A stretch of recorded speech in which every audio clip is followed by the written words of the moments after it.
Hi. இப்போ நம்ம என்ன படிக்க போறோம்னா, the tonic triad in the key of C major.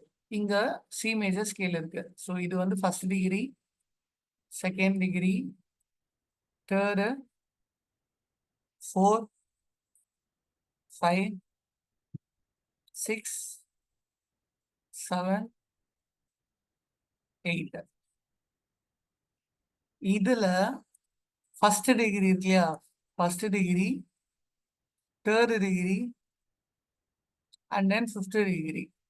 இந்த 3 டிகிரியும் சேர்த்து வாசிச்சா அது வந்து சி மேஜர் டானிக் பிரேயர்னு சொல்லலாம். ஸோ அதுக்கு ரோமன் நியூமரல் ஒன்று போடுவோம். ஸோ ரோமன் நியூமரல் என்னன்னு போடுவோம்னா ஐன்னு போடுவோம். ஸோ ஐனா 1. ஸோ இதுதான் அது C, E and then G. So இந்த 3 கீயை சேர்த்து வாசிச்சா டானிக் ட்ரைட். இது அதே பேஸ் கிளஃப்ல. ஸோ ஐன்றது ரோமன் நியூமரல் போடுவோம். C, E and then G.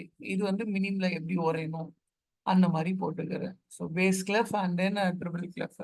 So tonic ட்ரைட்லாம் என்னன்னா first degree, third degree and then fifth degree.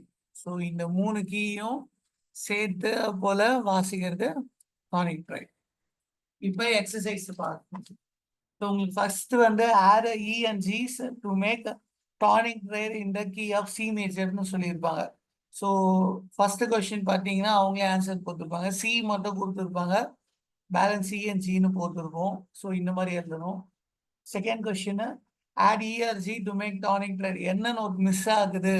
So பேசிக்கா என்ன சி அண்ட் தென் இ அதுக்கப்புறம் ஜி, இந்த 3 நோட்டு. இதுதான் சி மேஜர் டானிக் ட்ரைட் இல்லையா? ஸோ இதுல எந்த நோட் மிஸ் ஆகுது அதை ஆட் பண்ணி எழுதணும்.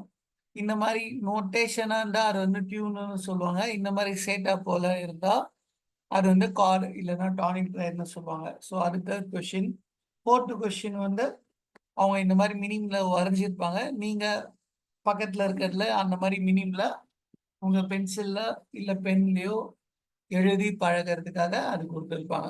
ஸோ இதுதான் tonic triad of C major. Thank you.